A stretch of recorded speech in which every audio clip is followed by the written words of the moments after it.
They were in the French Alps that week. Gstaad or Chamonix, does it matter?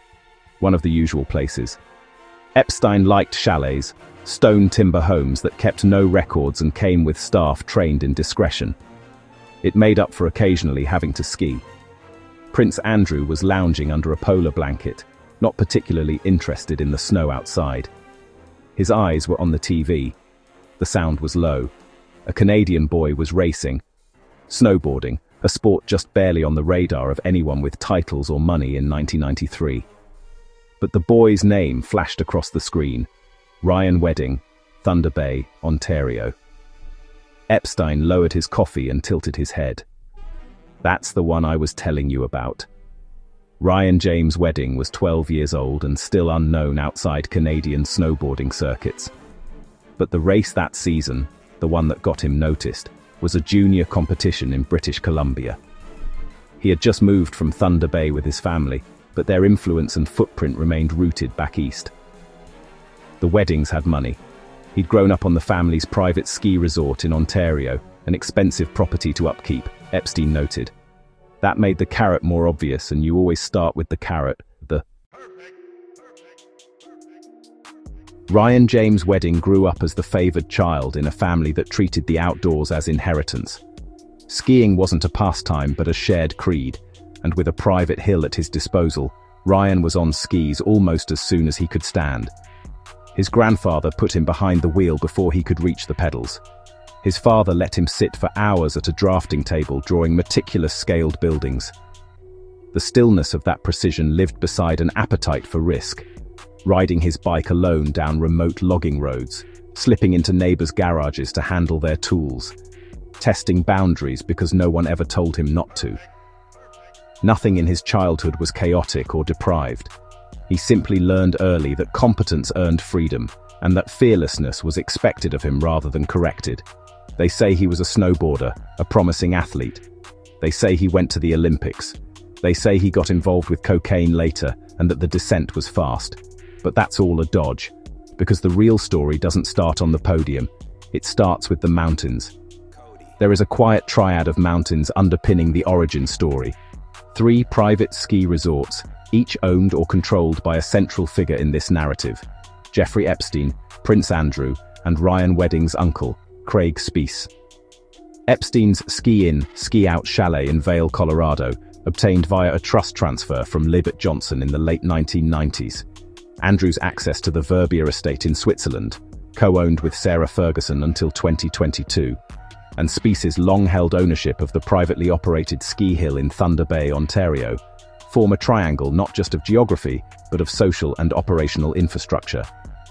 These types of properties function as closed systems, high-altitude havens where activity leaves little trace, guests are known in advance, and transactions, be they financial, political, or illicit, occur far from scrutiny. It begins to resemble a Hawala-style exchange, but with time and terrain as currency. Resort owners trade time at each other's locations, sometimes directly, often informally, shielded by the language of leisure. Within this network, access is everything. A promising snowboarder whose family owned one of these hills would have been visible early. A young man circulating among them with equipment, cash, or sealed items could be explained away. The triadic structure here, property, privacy, and plausible deniability, offered the perfect stage for intersecting agendas to converge long before anyone publicly knew their names. Ryan's family had moved to British Columbia in 1993, though his uncle continued to own the resort for 23 more years.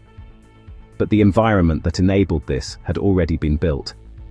In the early 1990s, the ski chalets of Switzerland and the French Alps weren't just vacation destinations. They were laundering environments. Epstein had already begun leveraging them for precisely this reason.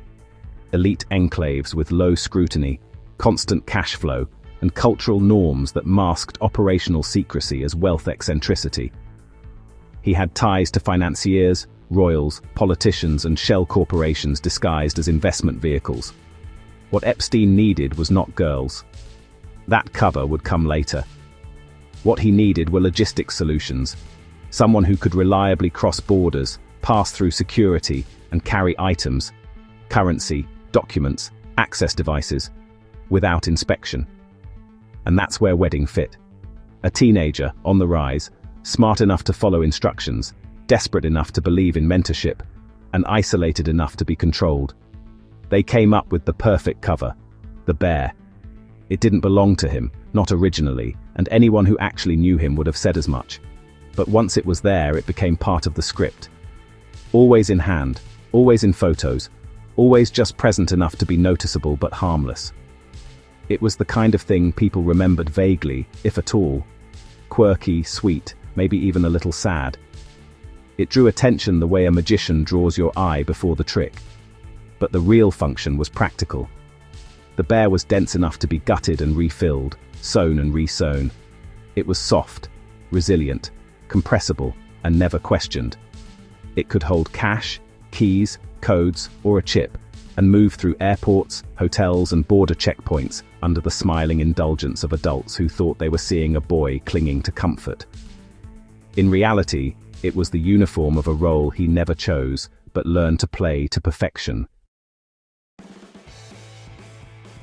With Epstein's support, Ryan didn't just rise, he soared. Over the next few years, he began traveling constantly. Competitions in Alberta, sponsorship exposure in Whistler, and eventually races in Europe and Japan. By the time he was 16, his name was circulating among Olympic development scouts. His travel record resembled that of a corporate executive, and his competition equipment was top tier and constantly evolving. Unusually so. Not just new boards, but modified ones, customized bindings, re-engineered cases. It wasn't just about performance, it was about compartmentalization. Every innovation increased the payload. This was still the 1990s. Air travel was casual. Pre-9/11, customs barely glanced at young athletes, especially ones traveling with national teams. Bags weren't opened if you had the right credentials, and snowboarding came with a lot of bags. Boards, bindings, tuning kits, cold weather gear, a quirky sports star's teddy bear and custom gear. No one ever searched any of it. By 1996, he was flying internationally with regularity. By 1997, he had elite sponsorships. None of this was outlandish. But the velocity of his career, combined with his access and behavior, suggests orchestration. His family could not have funded the entire operation. Nor could his results alone explain the volume of travel. What does explain it is the presumption of third-party backing. Silent funding that kept his boots in motion and his bear loaded. Through the late 1990s, money laundering was still mostly analog. It required physical movement of value, cash, bearer bonds, jewels, and Epstein's model required a rotational system of couriers who didn't know the full shape of the network. But Wedding, because of the sustained nature of his role, came to understand it. Not just the mechanics, but the code. This is where the Triadic system comes into play. Epstein rarely communicated anything that looked like business.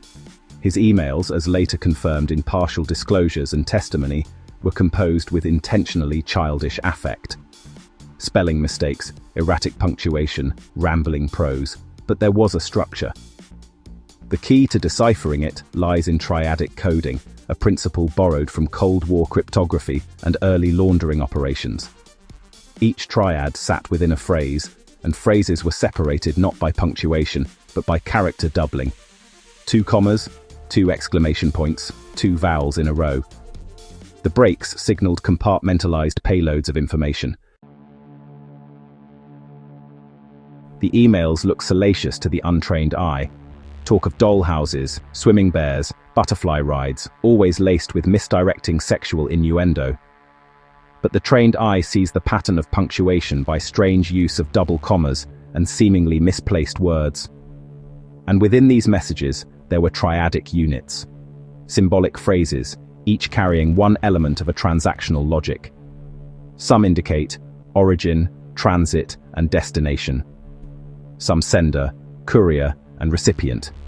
Some asset, quantity, and valuation. One need only memorize the key. Wedding's knowledge of these codes, how they were structured, how the substitutions worked, which names mapped to which roles, was not incidental. He had to know it. He was the one carrying the items. And the kid was a natural. By 2000, he was traveling more than he was home, living in airports, training in 4 countries a year, carrying thousands in untraceable cash under the padding of his snowboards or stitched inside his bear. Whether he was moving money, documents, keys, or lists, and where, no one can say for certain, except for him.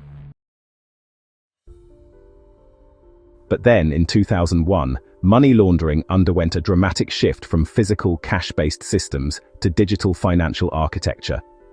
Before this transition, most laundering relied on bulk cash smuggling, shell corporations with paper records, and high-volume cash businesses to absorb illicit funds. Couriers like athletes or entertainers, frequent flyers with little scrutiny, were ideal for discreetly moving currency across borders. But the post-9/11 landscape, especially after the USA Patriot Act, triggered sweeping global reforms. Banks were suddenly required to implement strict know-your-customer protocols, file suspicious activity reports, and comply with international anti-money laundering rules. These measures made cash-heavy laundering far riskier and easier to detect. In response, laundering networks migrated into digital terrain. Sophisticated structures emerged, trade-based laundering using false invoices, offshore shell companies funneling layered transactions, and encrypted communications coordinating international wire transfers and mirror trades. Tools like PGP encryption, anonymous prepaid cards, and secure messaging on modified Blackberries replaced the need for face-to-face drops. This era created a hybrid laundering model where the fastest route to clean money was no longer through duffel bags, but through digital infrastructure. And just like that, Epstein had no more use for Ryan. "I'll expose you," he protested, but Epstein just laughed. "What can you prove?" They didn't speak again. But Ryan didn't care yet. He'd only been doing it to snowboard anyway, and he knew he was the best. The 2002 Olympics were coming up, and he was on the team. Everything he'd compromised and sacrificed, he'd made it through. And then he placed 27th. Didn't even make it past the first round. He couldn't figure out what happened. He always won. Had they been rigging events? The questions tore at him, but they were moot. No sponsor, and no new sponsors coming after that finish. He was retired at 23, and gone were the illusions.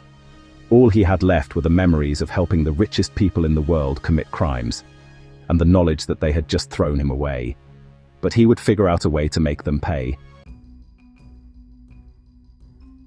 After the 2002 Games, Ryan did 2 years at Simon Fraser University in Vancouver, mostly working out. He took work as a bouncer, a job that recalibrates a person's instincts quickly. Nights spent mediating fights, imposing order with physical presence, and navigating rooms full of intoxicated strangers, normalize a particular kind of force. It sharpens confrontation reflexes, teaches how to size up threats, and exposes a worker to the criminal edges of nightlife. Unregulated cash, club suppliers, off-book security, people who trade favors in the shadows behind the bar. For someone already conditioned to operate under pressure, it was a short step from managing volatility at the door to managing risk inside the networks that fed those environments. The logic of the work, enforcement, discipline, compliance, debt management, translated seamlessly into the operational demands of trafficking networks, where authority is measured in control, reliability, and a willingness to act when others hesitate. But it had no purpose, and he dropped out. And he returned to what he knew: borders, motion, concealment. The snow wasn't a thrill anymore. It was a cover. In the spring of 2003, somewhere between Vancouver and Whistler, Wedding quietly re-entered the logistics trade. This time, not for Epstein. This time for himself. The networks were already in place. He hadn't just been carrying teddy bears and snowboard bags all those years. He'd been learning the routes: Vancouver to Los Angeles, Montreal to Miami, European chalets, Caribbean marinas. He'd memorized customs protocols, knew which airports used dogs, which terminals rotated staff more frequently. It wasn't just about drug routes. It was about systems. He understood them intuitively because he'd been part of a system since he was 14. By 2005, the signs were already there if you knew where to look. Frequent trips to California, long stays in Miami, luxuries that didn't align with visible employment. Wedding's name surfaced quietly in the RCMP's wire chatter. Not as a user, not even as a dealer, but as a mover. A man with connections. A man who could get things across. Cocaine, mostly. The high end, the clean stuff, white as the slopes he used to race. He didn't touch heroin. That wasn't his trade. He wasn't flashy, not yet. But the money was real. But knowledge is always more valuable than money. So came 2006. Police surveillance indicated his coming and going from a warehouse property named 18 Carrot Farms. The wattage being consumed left no doubt as to its purpose. Almost like clockwork, on September 22, 2006, the Royal Canadian Mounted Police raided the property and shut down the 6,800 cannabis plant operation. But they couldn't find any evidence to make a case against him. Watching, taking notes, correlating how the signals had led to the response. Wedding considered the sacrifice worth the information, and that was the closest they'd ever get to him. But for all the system knowledge he'd absorbed, money posed a new problem, not the earning of it. He could move product and extract value. The problem was getting paid, and paid in a way that didn't leave trails. That's when he was introduced to Hassan Shirani, a Persian Canadian with quiet influence and a brush or two with law enforcement, including a murder investigation he'd narrowly escaped. Shirani didn't impress Wedding at first. What impressed him was Shirani's access. Hawala was the first real innovation Wedding had seen in years. Most people don't understand it. It's not a bank, not a crypto wallet, not even really a financial institution. Hawala is older than banks. An informal value transfer system dating back over 1,000 years, originally built for caravans moving goods across ancient Asia. It survives because it doesn't need infrastructure, only trust. If you're in Vancouver and need to get $100,000 to Tehran, you go to a Hawaladar, a broker who probably runs a car dealership, a currency exchange, maybe a back room behind a Persian rug store. You hand him the cash. He makes a call and your recipient in Iran collects the money from a counterpart within the hour. No digital footprint, no international wire. Or you drop money off in one country, travel to another and pick it up at another outlet. Just a handwritten note and a code word. And every so often, the Hawaladars square their ledgers through goods, services, or subtle interbank balances. Wedding understood immediately. It was the same logic Epstein had used in the 1990s. Distributed movement, no direct links, the system working because each part believed in the others. But here, it was purer. A real network, global, invisible, and necessary for his revenge. But he needed to go deeper. So in June 2008, he went with Shirani on a new plan, ambitious, simple in design, with the potential to make them both serious players. The play moved 24 kilograms of cocaine into Canada by sourcing it through a contact in San Diego. The money? Handled by Hawala, naturally. Shirani walked into a brokerage front in Vancouver and quietly deposited $300,000. No banks, no questions. The funds would be made available on the other side of the border. On June 10th, they flew to Los Angeles, acting like what they were pretending to be. Guys with money, connections, and enough swagger to make it all look plausible. At LAX, they met their broker on the US side, Michael Krapchan, a Russian-Canadian fixer who brought along the supplier, a man called Yuri, ex-KGB, built like a refrigerator. The tension was immediate. Yuri thought the deal would go down that day, right from the airport to San Diego. Shirani and Wedding explained they needed time. The money was coming through the system, not stuffed in a suitcase. Yuri didn't like that. He questioned the plan, questioned why he'd been brought there. Everyone lied a little, but no one backed out. For the next 3 days, the crew moved in and out of malls, Persian hookah lounges, and discreet storefronts. They collected $120,000 in cash from from a Hawala office hidden behind a rug shop, the money bundled in newspapers and stashed in the hotel TV stand. They gave $17,000 to Krapchen to source a sample kilo from Yuri. Everything felt slow and just slightly off. On June 13th, they met again, this time in a hotel room in San Diego, expecting the handoff. Krapchen went out to fetch the sample. Wedding and Shirani waited in the room, hungry, impatient, calculating risk. After 90 minutes, they left to get lunch. That's when the FBI moved in. It had all been a setup. Yuri was wired from the moment he met them at LAX. The cocaine was part of a controlled delivery. The Hawala route was being watched. Krapchen was already in cuffs. The feds made short work of the rest. That moment, the arrest, was when something shifted. Most men caught in a federal sting talk, if not to help themselves, then at least to bargain. But Wedding didn't say anything. At the strip search, he looked an agent in the eye and called him a homosexual. Perhaps like a man who endured similar treatment before, but certainly like a man whose rage predated the moment. To the FBI, he came off as hostile, arrogant, but he was kicking himself. First, it had been Epstein, groomed, used, discarded, now betrayed again. The arrest could be useful, it gave him credibility, but it meant delay. From 2009, during the 17 months Wedding spent awaiting trial, he was held at the Metropolitan Correctional Center in San Diego. He faced some pretty serious charges: conspiracy to distribute cocaine, and the standard machinery of the federal system kicked in. Investigations, interrogations, monitored phone calls, and a close evaluation of his credibility. In the months before trial, he was held on bail and then remanded, and during that time, he was busy. He bragged about the good connections he was making in prison to the dismay of the officers. Taps of his conversations appeared to show conversations at least 5 different girlfriends in Canada, each one believing they were the only one. These patterns suggested both distraction and that he had a concealed logistical structure already in place. Then at trial the following year, Shirani flipped. Claimed he was just logistics, that Wedding was the boss, the bankroll, the man behind the plan. Wedding was the only one to fight the charges. He said he was here to buy cars, that he'd been duped, brought along as cover.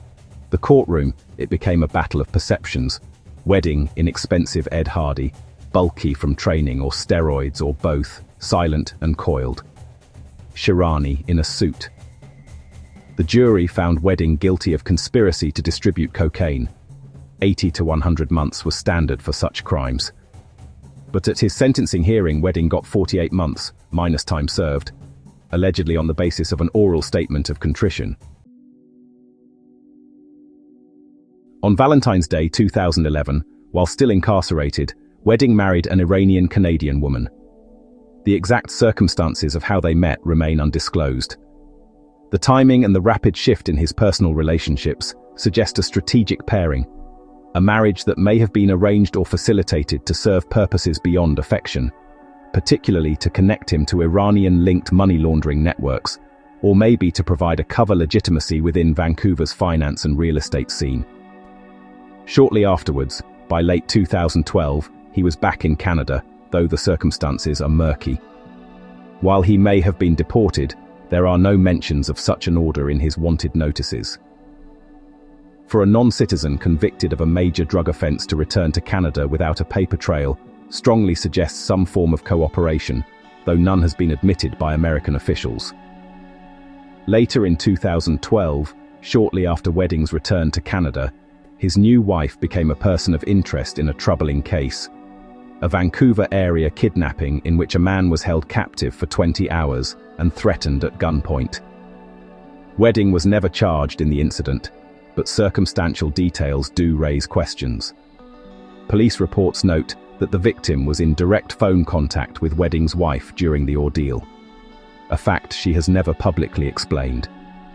Her subsequent absence from any further public records on Wedding is striking as well. She has not been charged despite connection to multiple criminal cases, and she has refused to comment for media inquiries.